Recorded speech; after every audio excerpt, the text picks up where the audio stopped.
Okay, this is going to be a couple of examples of the strategy. Now, I didn't invent this strategy. Full credit needs to go to Ara from Currency Pros, although he probably didn't come up with this idea too, but he probably made it his own. So, yeah, credit where credit is due. I've just simply taken the premise of this and, as I'll explain, I've added my own particular confluences on what I think works for me and what I'm currently backtesting at the moment. So essentially, what this is, it's a H4 swing trading strategy, and it's relatively simple. The first step that you are trying to establish is the general direction, the higher time frame direction. So for this pair, we're looking at the US dollar Japan, and you can see that from the beginning of May, it's been in a clear bullish uptrend, and it's continued to do so until recently, at the end of July, when the BOJ and the US intervened with the Japanese yen. But along this way, we've had plenty of opportunities to get in and take advantage of this bullish structure. So obviously this is in hindsight. So we have this to our advantage. But I think you can see it is trending, and usually trending markets are the best kind of markets for not only this, but other strategies as well. Okay, so the first thing we need to establish is we're going to take a look at this range here to see how this plays out. Okay, so within this particular range, the first thing we want to do is look for, I'll remove that now because it could be in a way, is that we want to look for a break of structure. Not any old break of structure. We want to see a break of structure with bullish intent. So what do I mean by that? Well, what I'm going to do, I'm going to look over here. This was the last swing high point before price dropped away. And if you look over here to the right-hand side, around about the 18th of June, you'll notice that we've got a couple of really strong bullish candles. And if I put that on a volume profile, you can see that here. This one and this one here push price up aggressively. So what I'm going to do is I'm going to mark out a line. Some people may say you need to mark out the line on the bodies, which is fair, or some people will do it on the actual wicks. But for argument's sake, I'm going to put mine here just at the top of the bodies, and I'm going to mark that as a break of structure because you can clearly see when price pushed back down again, it pushed past this previous swing high aggressively. So that's the first tick box, a break of structure.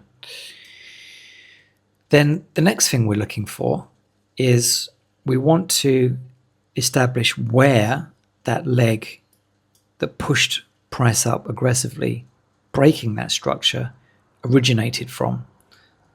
And again, as a general rule, some people may say, well, it started here because price slowly began to wind upwards and then down and then push it through. Some people may say it started here, others may be here, others may be here. And it all really comes down to fractals. How many candles before the swing low, because this is what we're looking for, we're trying to establish where the precise swing low is, actually started from. And some people may use fractals 4 on 4, so 4 candles either side. Some people may use 6 to the left and 4 to the right. or 6 and 6. It really depends. You can adjust the settings accordingly. But just for this particular purpose, I'm going to say that that move initially started here. Okay, so this is where I'm going to anchor my fib to. And if it didn't start here, the next best option would probably be here. So either of these two will be fine for me. Okay, so now we've established the break of structure, point 1, and where the bullish intent originated from, the impulsive leg.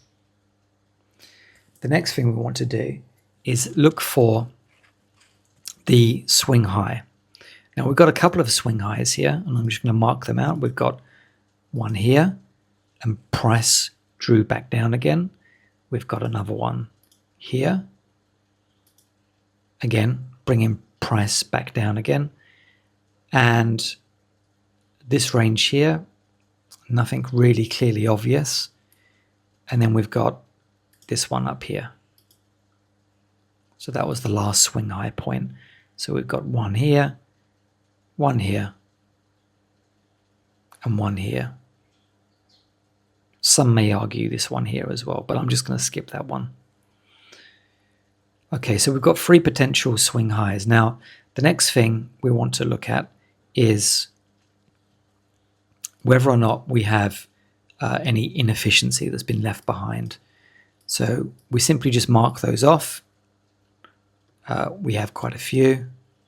So where price initially pushed up, again, I'll just put that volume node on, this extreme bullish volume candle here, and it created a gap between the first and the third candle, leaving this inefficiency. So I'm going to go ahead and just mark that out just here.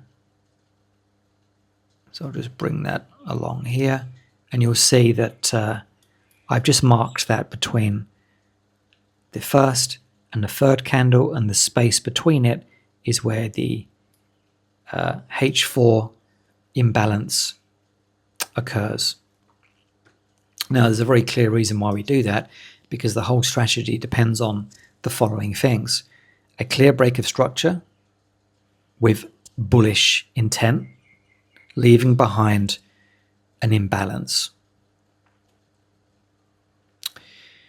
The next thing we want to do is establish where that move originated from, and we've already said it could have been here, here, or here, but for argument's sake, I'm just going to pin it to either here or here. I'm happy with either. It's fine, it works for me. And then I wanted to establish where the potential swing high points were, which were either 1, 2, or 3. Now, you probably figured it out by now that I'm going to be choosing this swing high here. So prices pushed up aggressively, and most people would also agree that nobody really wants to overpay for something. They want to get it at a discount price. So this is the whole premise. We're waiting for this to return back into a discounted area, i.e. the imbalance that was left behind. So what we're going to do now is we're going to fetch our Fibonacci tool. We're going to pin it, I think,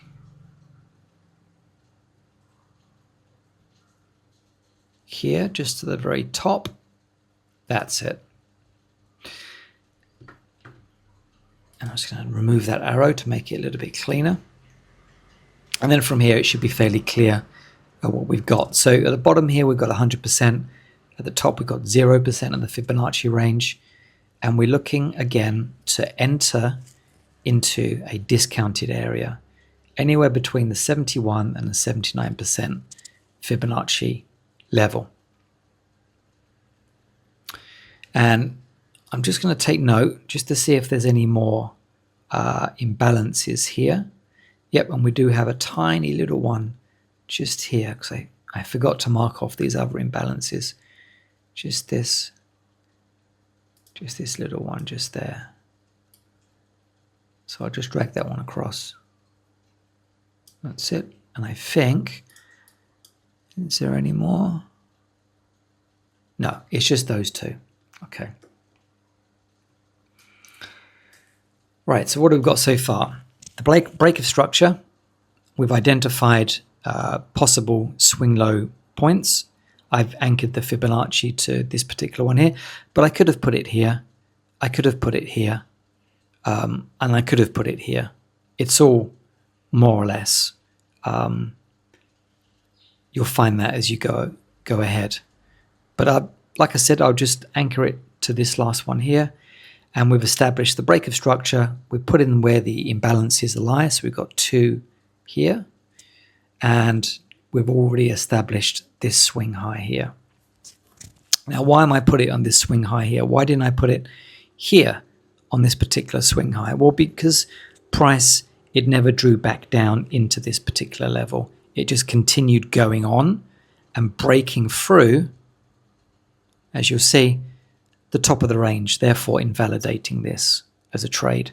So then if I put my Fibonacci level here, again, price never retraced back into this discounted zone. So that's why I'm neglecting to anchor the Fibonacci to these particular levels here. So then we'll just go up here to the top, anchor it here, and then from here, all we will do is if I was to replay this on a replay mode, now that we've established a swing high point here, we'll just wait. We'll just wait to see if price comes back down here. If it comes down, maybe to this level here, and then pulls away, then that's fine. That's not a trading setup. That's invalidated, just like it was here. So if we anchored our top of the range just here, clearly price didn't pop down and it continued going up. Again, not a problem. We'll just keep going until we find a swing high point that does start to retrace back to our level. So all we can do is just wait. So right now this is still valid, and then price, as we already know, because this is hindsight, has come down into our 71 to 79% level, and we do have a H4 imbalance sitting right here as well. Now it didn't come all the way down to this main one, or did it? I can't remember actually. Yes, it did. It did. And if you look, it stops exactly at this imbalance level here. But we don't need to wait for it to come down beyond this zone here, because the entry would already be set and determined around either the 71 level or the 79 level. Now, if you wanted to wait for the 79 level, that's fine. You put your stop loss here, giving you a 55.6 point stop loss, and then you just anchor your take profit to the very top of the range, giving you a 3.86 risk to reward ratio, and you click off that, and then you just sit back. You're now in the trade because it's tapped into not only the imbalance but also within the zone. So anywhere within this zone, especially if there's an imbalance waiting within this zone or resting close to this zone, that's a pretty good confluence to have. And then you'll just play this forward, and you don't touch the stop loss, you don't bring it to break even, you just let it play out till either the take profit or the stop loss is hit. Now there are a couple of caveats to that, and it depends on the individual, of course, but primarily try to leave those alone.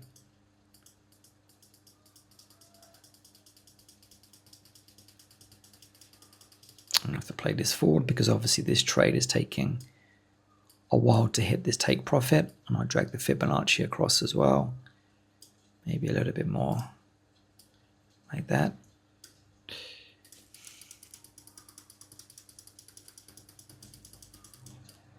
And there we have it.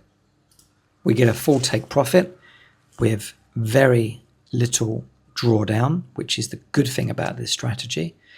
And it took a while to play out.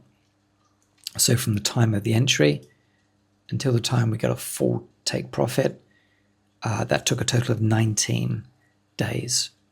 But that's a very healthy risk to reward ratio, netting a total of 214 points on this particular trade. Okay, so once again, we're looking for breaks of structure, a clear intent, either bullish or obviously bearish if it's a sell trade. We're marking out the areas of imbalance. We're establishing where the swing low originated from. And then we simply follow it with our Fibonacci. So this was the first point right here. This was the first plausible swing high, but it never came back. It broke through the zero. So that's a trade invalidated. We don't worry about that. Again, for the second one, price never retraced back.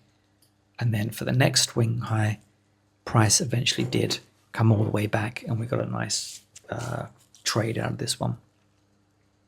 Okay, so that's the US dollar Japan example. Let's have a look at another one. Pound Swiss franc. Okay, let me just toggle this one off. There we go. Let me just take that out as well. Okay, again, yes, I am cherry picking these, but I guess I have to for the point of explanation. But exactly the same criteria will apply as well. Okay, so let's just take a look at this particular range here. And let's just do this in full replay mode. So we'll just do it where price started from. Okay. So price action first. What's it been doing? Well, after this initial bullish push up, price has just been dropping down bearishly, breaking this low here. It has attempted to push back up again, a shallow retracement, sideways action, another retracement down, and an aggressive push up. So logically, you would think after this push up, price will then start to push down again, because price just does not go in one single direction. There's also going to be periods of retracement. And if we just let this play forward, we're waiting for that break of structure.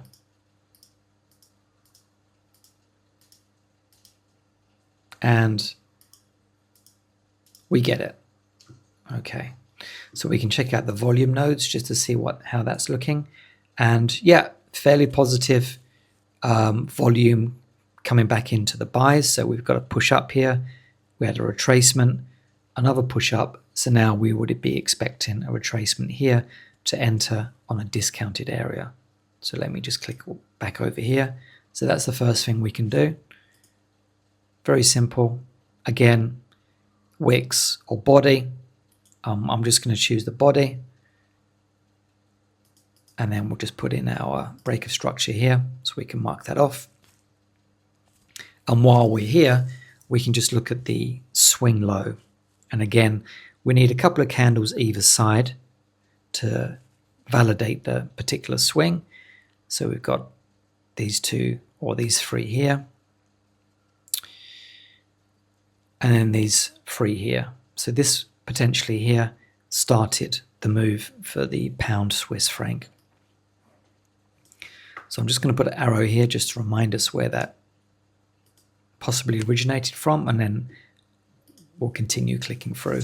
So the next thing we're going to do is we're going to look for if there are any areas of imbalance. And it looks like this one here is relatively clean. We've got one sitting here.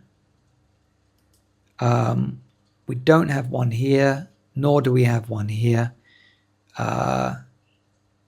This one here. No, that area has been filled. Okay. And then we're waiting for the swing high to start retracing back down again. Okay, so this one here could potentially now start to form a swing high point. And what we'd like to do is put our Fibonacci tool probably here. There could be arguments for this one here as well. But let's just wait and see how far price retraces and what it does with that particular fair value gap here. Okay, so that was quite a positive. So we did get a tap into that fair value gap right there. Now, if I did anchor my Fibonacci to this level here, that will be too far away. So that swing low is not where the latest impulsive push up was, because here we've got to push back down again, and then we've got to push up through the actual break of structure. So that's why I'm going to discount this level here, because this wasn't the latest move. It pushed up, it broke down, but this range here, this was the range that broke structure. So this is the level here that we're going to pay attention to. Not quite as clear as the previous US dollar Japan trade, but it's there. So this was the last swing low point, and we'll anchor that to the highest point here, right there. And I'm just going to double check to see if there are any imbalances that I've missed. No, there aren't. It's only this one here. And price has come down into a discounted area. So what we would do, we'd have a order set ready for this particular zone, 71% in this case. So anywhere between 71 and 75 or 79. Again, if there's a H4 fair value gap that lies within these two ranges of this particular zone, then that's absolutely perfect. That's great. But we do get one that's slightly above, and then we'll just take this here to take profit. So a 23-point stop loss and a 57 take profit, giving us a risk to reward ratio of 2.45. And then all we can do is just sit back and then just wait to see what happens.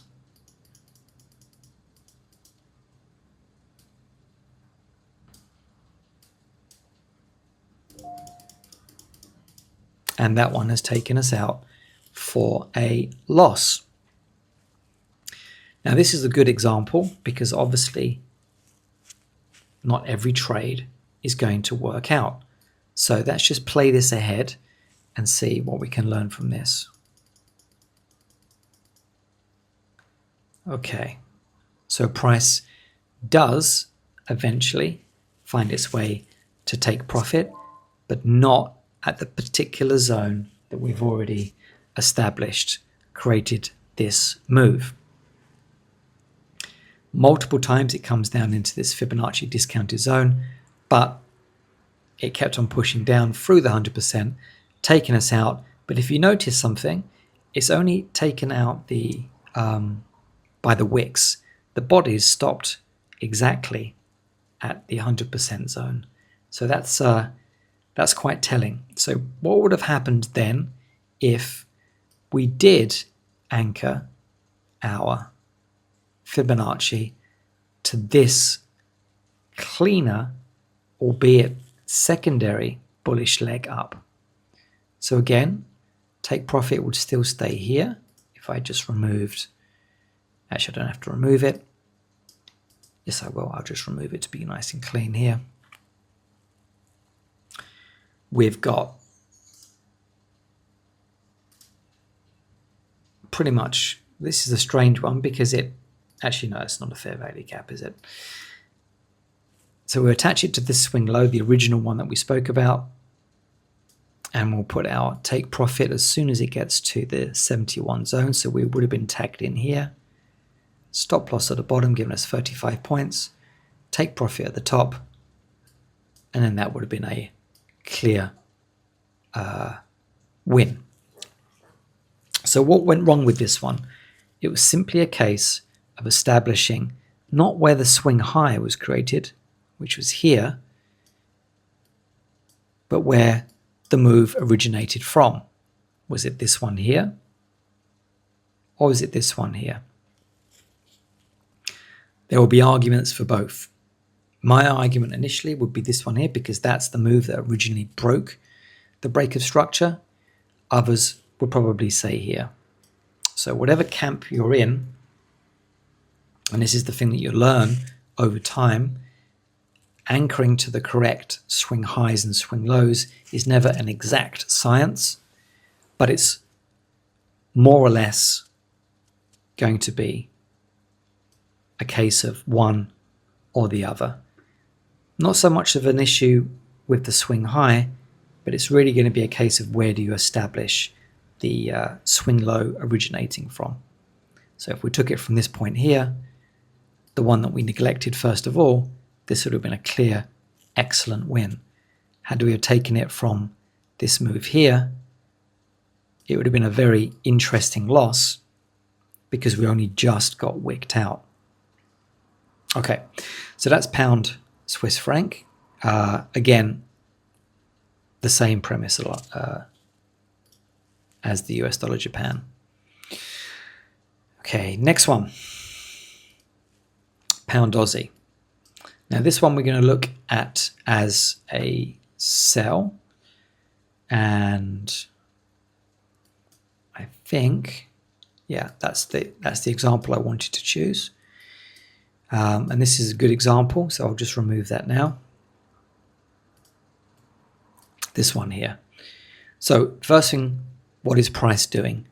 Pound Aussie, clear drop down to the downside, but it doesn't always move in one single direction. There is going to be a break of structure, and that's where we got this one here. So price is reversed back upwards. It's retraced back down again, but it hasn't continued in a bullish direction. So what we're going to do, we're going to put this back onto replay mode. That's it here. Okay. Now this here is the last swing low point, and then this is the last swing high. If this is going to remain in a bullish trend, you don't want to see a swing low like this taken out. You want to see this respected, and then price do more or less something like this. It will trace back down, and then it will start to create a new higher high and continue upwards. But we've got something interesting here, which means this was a fake move because it has broken structure below this point here to the downside. So this is a break of structure, but it's just the opposite way in a bearish scenario rather than a bullish scenario. And we'll check the volume nodes again on this one here. So a nice volume profile pushing it down, breaking this structure. So now we want to be more cautious, thinking, well, this may not continue upwards. This may now continue to the downside. Okay, so we establish the swing high points because we're going to go in the opposite direction. And we've got a couple here to choose from. This one here being the most clean and obvious one. You've also got this one here and this one here. Like I said, it's not an exact science, but the next thing we want to do is establish, do we have any areas of imbalance resting here? So we do have one small one here. So I'm just going to drag that across. And we have none there. None here. Okay, so we just have this particular one here. Okay. Now we want to wait just for a moment just to see whether or not this is going to be created by a swing low point. So we'll just give it one or two more candles just to see what price is going to do. Okay, so now we're establishing a much cleaner swing point. So what we could do, let's just have a look at our Fibonacci level. So we'll pin it to the top and we'll take it down here to the bottom. So the 71 to 79% Fibonacci area sits within this zone here. If we anchored it here, this is a little bit more of a cleaner confluence because we get a H4 fair value gap within the zone. And if we had pinned it here, there's no fair value gap at this particular zone here. So I'll probably be inclined to take a look at this one here, simply because we do have that fair value gap. And I like to see those. Again, let's just play it and see what happens.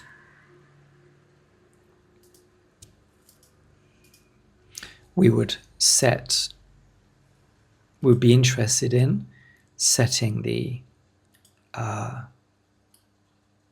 entry here at the 71% level, maybe around the H4 fair value gap. Anywhere within this zone will be fine. 70-point stop loss, 176-point take profit. We've broken to the downside. We've left a fair value gap here. We've got the option of 1, 2, or 3 swing points to anchor the Fibonacci to, but I'm choosing this one simply because there's a fair value gap here. And regardless of this trade winning or losing, I would normally choose this one over an area that doesn't. And let's just see what happens with price here. Okay. And it moves straight to the 0 level without coming back into our zone. So again, it's a case of right idea, but establishing where that correct swing point lies. So I said before, I would favor this one over this move here, but had I have done that, 71 level here, stop loss here, 53-point stop loss again, and 133 take profit. That would have been a very, very clean trade indeed. So this one was a shallow retracement, no fair value gap sitting in between this one, unfortunately, and it just went in the opposite direction. So again, this one wasn't a valid trade setup, depending on where you anchor your swing low points. This one here never seems to be the problem. It's this one here that you need to establish, and you're not always going to get it correct. Okay, I think I've got one more example here. This was the German DAX. And what did I want to do here?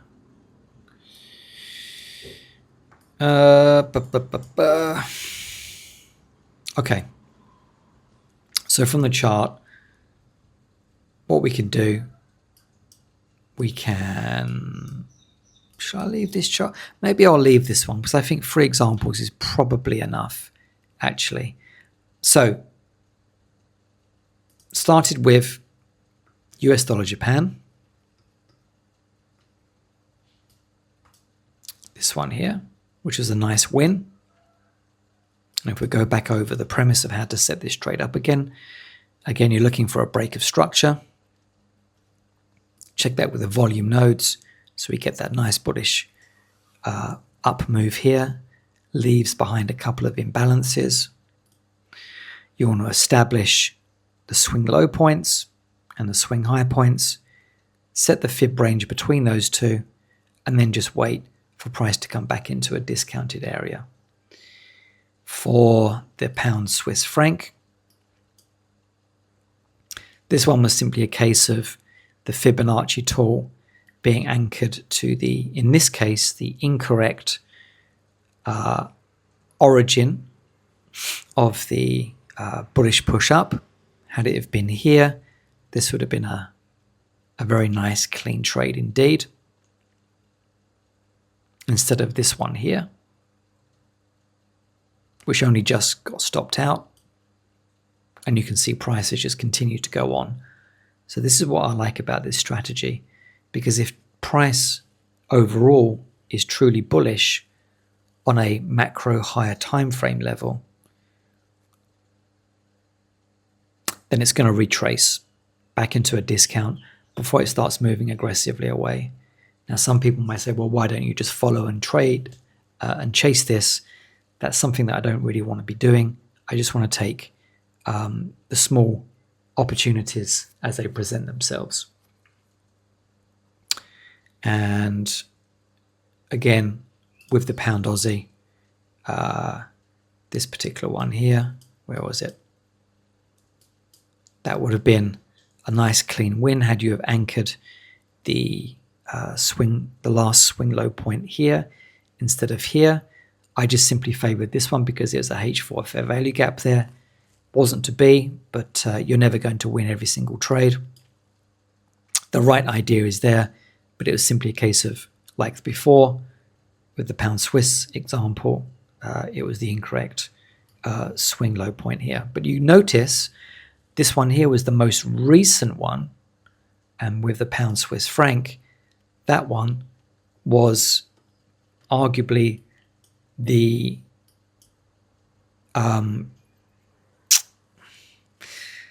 wasn't the move that broke structure. This one was. It did break structure, but the point of origin clearly was actually this one here. So you can see how it's not, like I said, an exact science behind it. Now, where I differ slightly from the currency pros is I like to use the fair value gap. The MACD. So I'm just going to bring up the MACD here. And if we go back to the US dollar Japan example, again, which was here, I like to see what the MACD is doing and where it is on the daily time frame. So this was the example here, wasn't it, that we did first of all. And at the time of taking this particular trade, this one would have been a slightly more of a high risk because the MACD was actually in a bearish direction. Now, it actually worked out in our favor in the end. But what I like to do is I just like to take note what the daily MACD is doing. You can see here that since the intervention, it's completely fallen off of a cliff. But if we now go into the pound Swiss franc example, this was that trade, but we're just looking at the daily time frame. The MACD in this particular case was rather flat.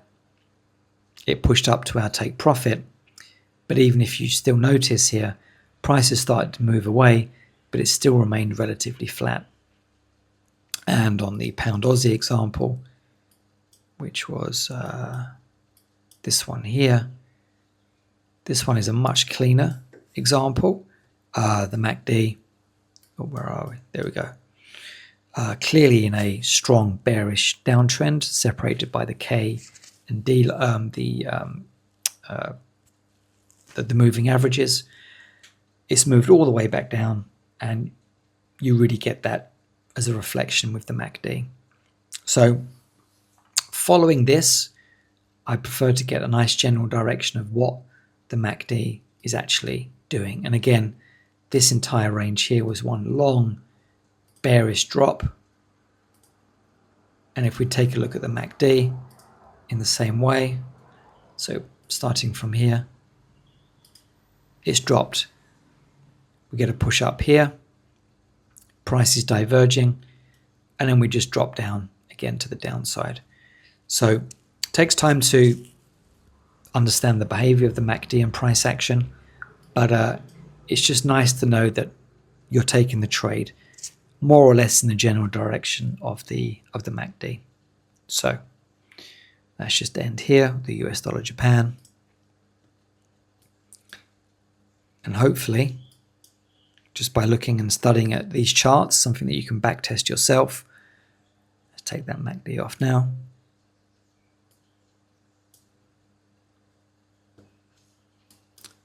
Break of structure, bullish intent. Did it leave behind imbalances, establishing the point of origin of the swing low? wait for a swing high to form, and then you simply sit back and wait for price to come and tag your zone where you would set your entry, your stop loss, your target, and then you just leave the trade to let it do its thing. Either it will, at some point, guaranteed, hit the take profit, or it hit the stop loss. And all you need is a solid 45% win rate, probably less actually, I think it's a 40% win rate to be profitable with this particular strategy. So you only need 4 out of the 10 trades to be successful. Okay, hope that helps.